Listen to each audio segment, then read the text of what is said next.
La dette, l'arme absolue qui dirige le monde en silence. Parlons sans détour. Imagine un produit si puissant qu'il génère des profits colossaux sans produire le moindre objet tangible. Un produit si habilement dissimulé que la majorité des gens ne réalisent même pas qu'ils l'achètent chaque jour de leur existence. Ce produit, c'est la dette. Loin de se réduire à un simple instrument financier, la dette a été méthodiquement transformée en l'arme économique la plus redoutable de l'histoire humaine. Elle a financé des conflits mondiaux, provoqué l'effondrement d'empires, asservi des nations entières et discrètement siphonné la richesse des citoyens ordinaires. Pourtant, interrogez la plupart des gens sur les origines de la dette, sur ses architectes ou les raisons de son emprise sur notre système financier, et vous constaterez leur incompréhension. L'histoire de la dette ne se limite pas à une chronique économique, elle incarne l'histoire même de l'argent et du pouvoir. La dette, dans son expression la plus élémentaire, représente une promesse. Vous empruntez aujourd'hui et vous vous engagez à rembourser demain. Mais derrière cette apparente simplicité se cache le véritable mécanisme de contrôle financier, l'intérêt. La perception d'intérêt transforme l'avenir en source de profit perpétuel. Pendant des millénaires, les sociétés humaines ont perçu le danger potentiel. Les anciennes civilisations mésopotamiennes consignaient scrupuleusement leurs dettes sur des tablettes d'argile, mais pratiquaient également leur annulation périodique lors de jubilés de la dette, car leurs dirigeants comprenaient qu'un endettement excessif de la population menaçait l'équilibre du système. Dans la tradition biblique hébraïque, l'effacement des dettes était ordonné tous les 50 ans. Le principe était limpide, la dette représentait un péril social, capable d'asservir des populations entières si elle n'était pas rigoureusement contrôlée. Mais observons comment, à travers les siècles, les élites ont progressivement appris non pas à éliminer la dette, mais à la manipuler comme instrument de domination. Dans l'Europe médiévale, l'Église catholique prohibait officiellement l'usure, la pratique consistant à percevoir des intérêts excessifs, mais les marchands et banquiers de l'époque développaient déjà des stratagèmes pour contourner ces interdits. Ils masquaient habilement les prêts sous forme de contrats commerciaux ou élaboraient des instruments de crédit complexes soigneusement dissimulés. À la Renaissance, des dynasties bancaires puissantes, comme les Médicis à Florence, édifièrent des empires non pas sur la possession terrienne ou la puissance militaire, mais sur le contrôle du crédit. Elles finançaient souverains, papes et négociants, recevant en contrepartie non seulement des richesses, mais surtout une influence politique déterminante. La dette transcendait sa simple nature financière pour devenir le carburant du pouvoir. La métamorphose décisive s'opère au XVIIe siècle avec l'émergence de la dette publique. Lorsque les Provinces-Unies luttaient pour leur indépendance contre l'Espagne, elles innovèrent en se finançant par l'émission d'obligations vendues à leurs propres citoyens. Les investisseurs pouvaient acquérir ces titres de créances publiques, percevoir des intérêts réguliers et les négocier comme tout autre bien.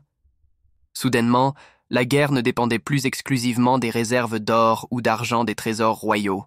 Elle pouvait désormais être financée indéfiniment grâce à la vente de créances sur l'avenir. Les Provinces-Unies perfectionnèrent ce modèle financier, bientôt imité par l'Angleterre. La création de la Banque d'Angleterre en 1694 institutionnalisa définitivement la dette nationale comme pilier permanent de l'État. Plutôt que d'emprunter auprès de prêteurs individuels, le gouvernement s'adressait désormais à une banque centrale émettant des billets garantis par ses emprunts. Pour la première fois, un État ne recourait pas à l'endettement uniquement lors des crises. Il fondait son fonctionnement sur une dette perpétuelle, constamment renouvelée. Les banquiers gestionnaires de cette dette devenaient progressivement indispensables à la couronne. La dette accomplissait sa mue. De contrat privé, elle se transformait en assise fondamentale de la puissance étatique. Les profits générés atteignirent des proportions inédites. Prêter au gouvernement constituait le pari financier le plus sûr, ces derniers disposant du pouvoir fiscal pour honorer leurs engagements.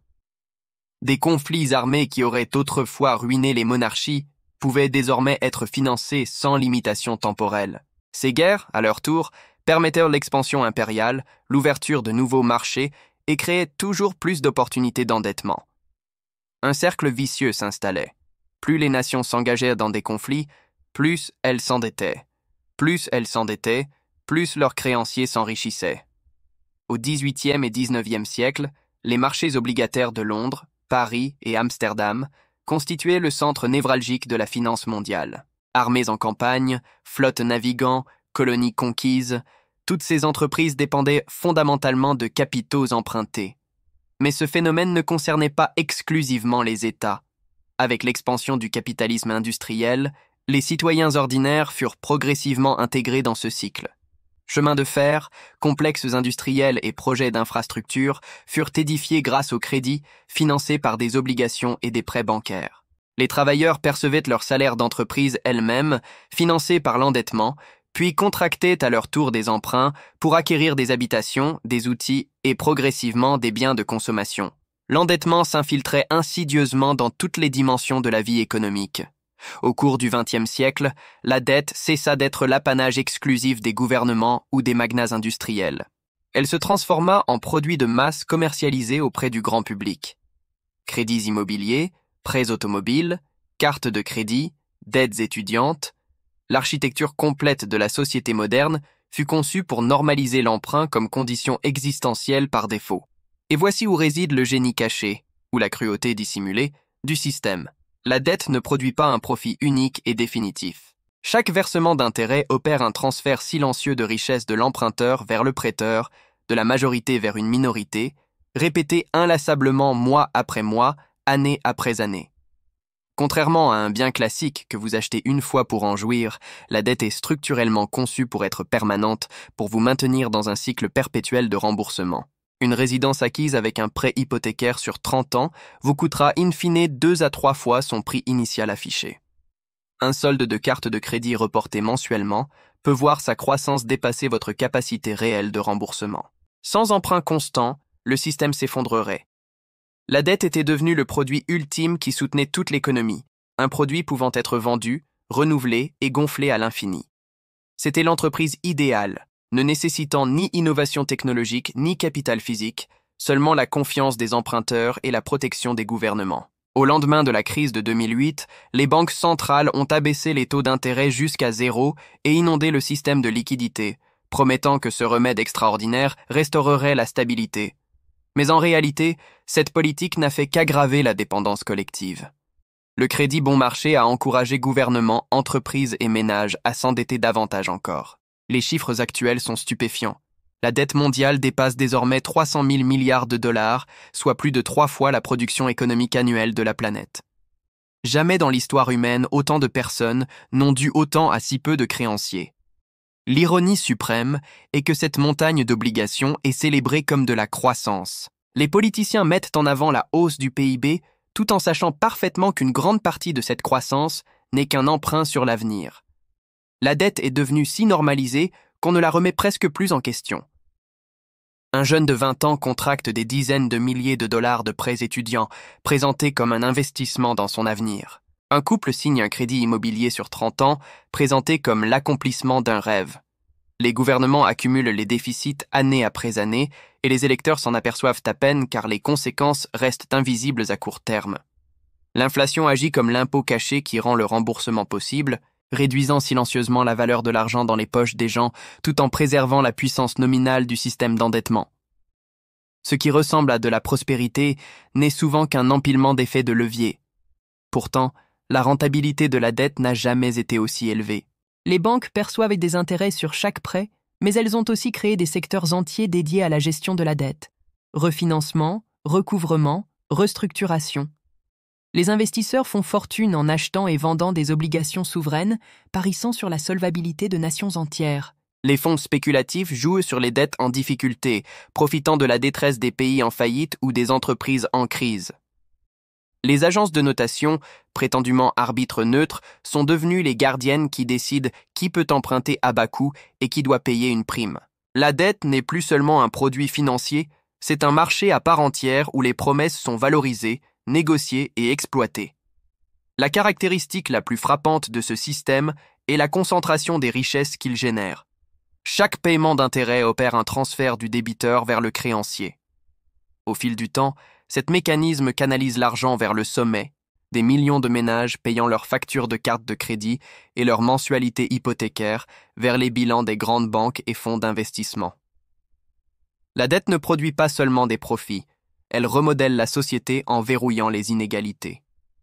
Ceux qui possèdent des actifs peuvent emprunter à bateau pour acquérir davantage, transformant leur richesse en patrimoine plus important. Ceux qui n'ont pas d'actifs empruntent cher, prisonniers de cycles de remboursement perpétuels. La dette devient le miroir des divisions sociales, perfectionnées et légitimées par le système financier.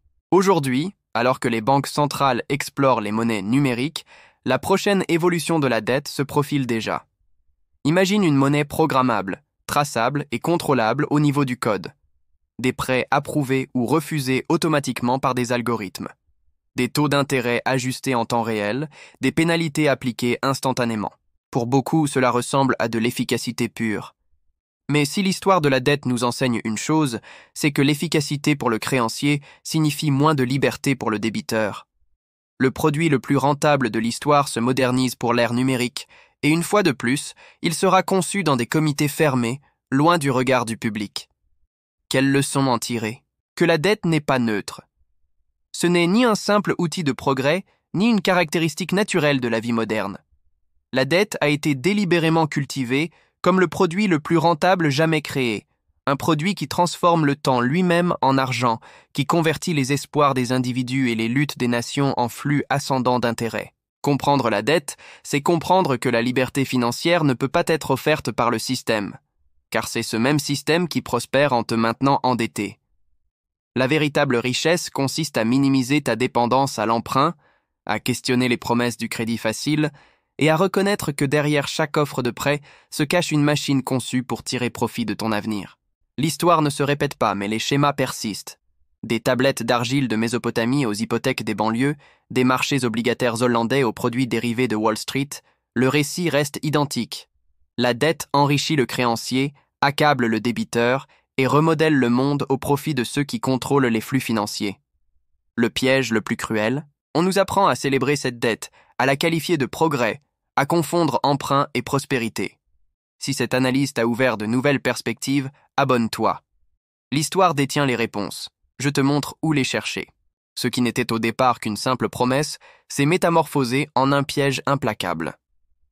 La dette n'est donc pas qu'un simple arrangement financier. Elle constitue le modèle économique le plus prospère de toute l'histoire. Elle ne nécessite ni usine, ni stock, ni matières premières. Elle génère de la richesse à partir du temps lui-même. Ceux qui en ont compris les mécanismes les premiers, les marchands d'Amsterdam, les banquiers de Londres, les financiers de Wall Street, sont devenus les architectes incontestés du système financier moderne. Ce système ne se contente pas de gérer la dette. Il la fabrique délibérément, la développe méthodiquement et en dépense structurellement pour sa propre survie. Au milieu du XXe siècle, la dette avait définitivement cessé d'être un outil réservé aux situations d'urgence pour s'imposer comme le moteur principal du système financier mondial.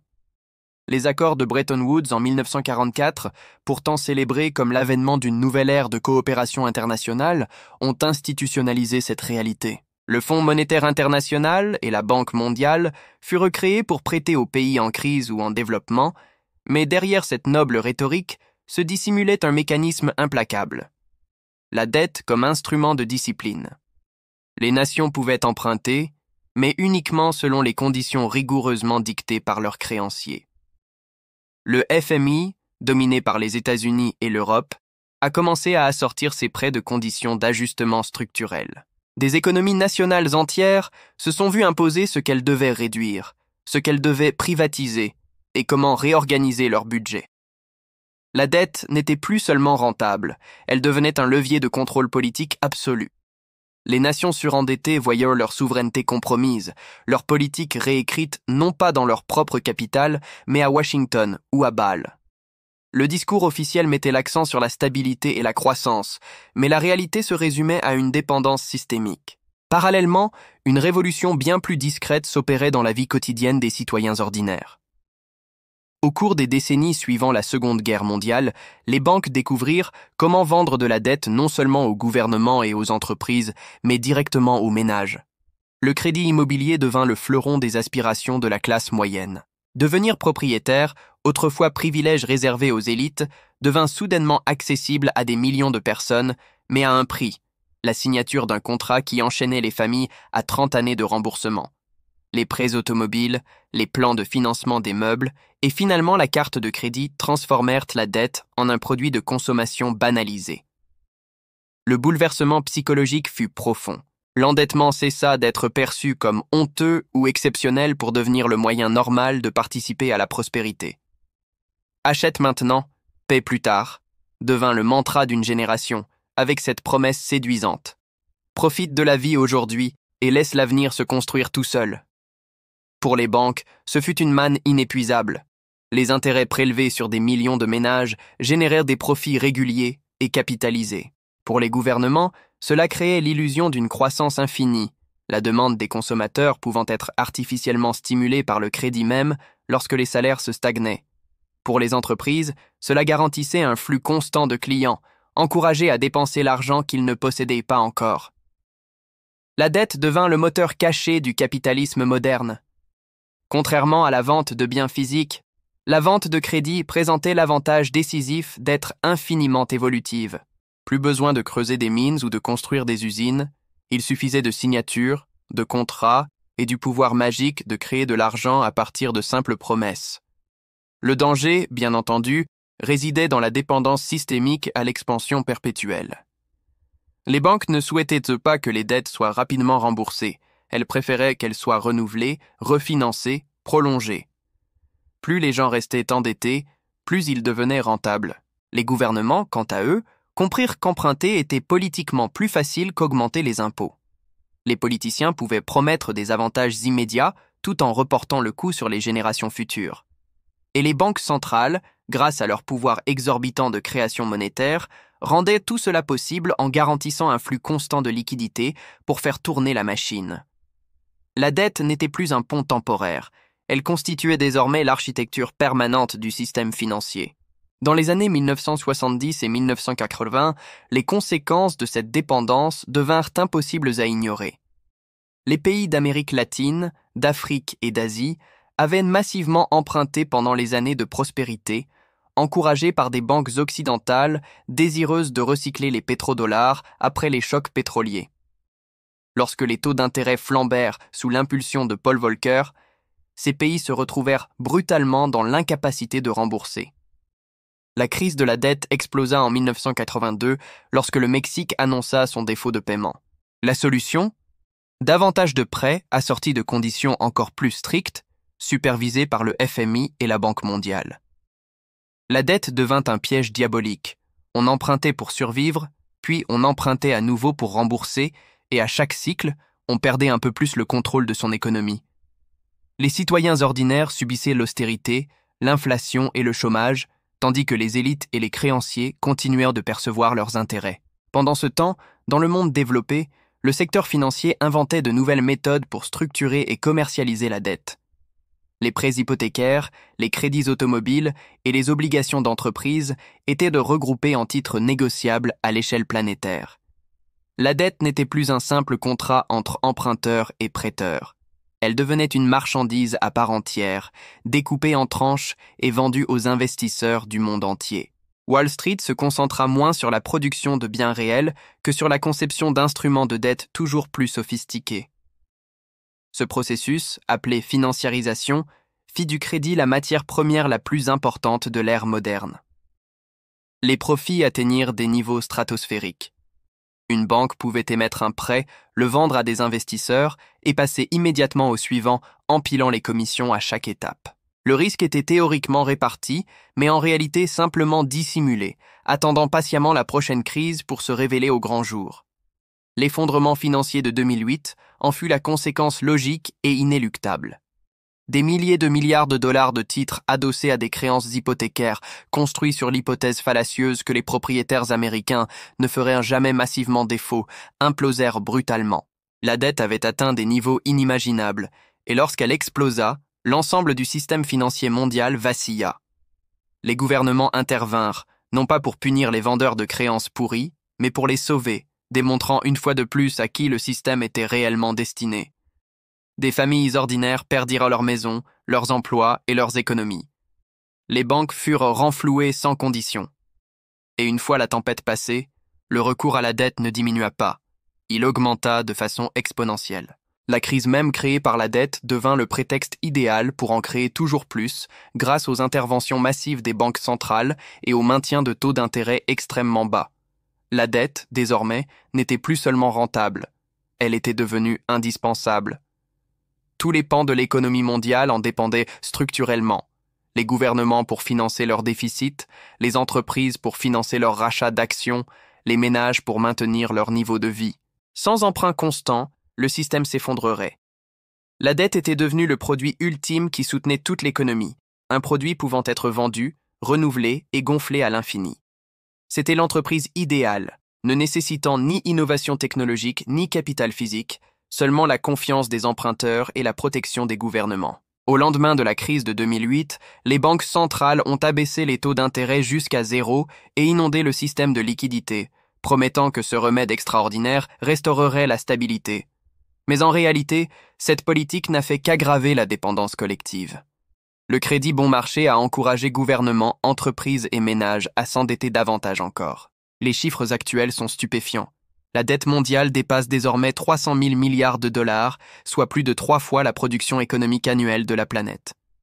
Jamais dans l'histoire humaine autant de personnes n'ont dû autant à si peu de créanciers. L'ironie suprême est que cette montagne d'obligations est célébrée comme de la croissance. Les politiciens mettent en avant la hausse du PIB tout en sachant parfaitement qu'une grande partie de cette croissance n'est qu'un emprunt sur l'avenir. La dette est devenue si normalisée qu'on ne la remet presque plus en question. Un jeune de 20 ans contracte des dizaines de milliers de dollars de prêts étudiants, présentés comme un investissement dans son avenir. Un couple signe un crédit immobilier sur 30 ans, présenté comme l'accomplissement d'un rêve. Les gouvernements accumulent les déficits année après année, et les électeurs s'en aperçoivent à peine car les conséquences restent invisibles à court terme.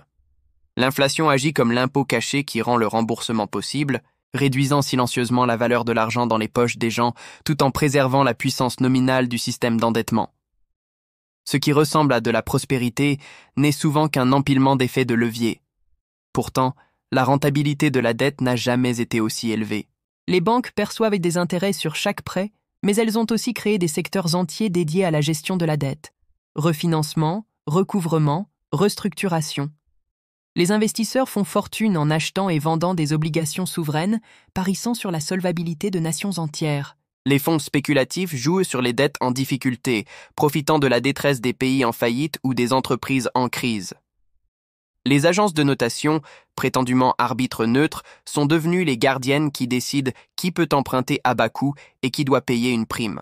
La dette n'est plus seulement un produit financier, c'est un marché à part entière où les promesses sont valorisées, négociées et exploitées. La caractéristique la plus frappante de ce système est la concentration des richesses qu'il génère. Chaque paiement d'intérêt opère un transfert du débiteur vers le créancier. Au fil du temps, cet mécanisme canalise l'argent vers le sommet, des millions de ménages payant leurs factures de carte de crédit et leurs mensualités hypothécaires vers les bilans des grandes banques et fonds d'investissement. La dette ne produit pas seulement des profits, elle remodèle la société en verrouillant les inégalités. Ceux qui possèdent des actifs peuvent emprunter à bas taux pour acquérir davantage, transformant leur richesse en patrimoine plus important.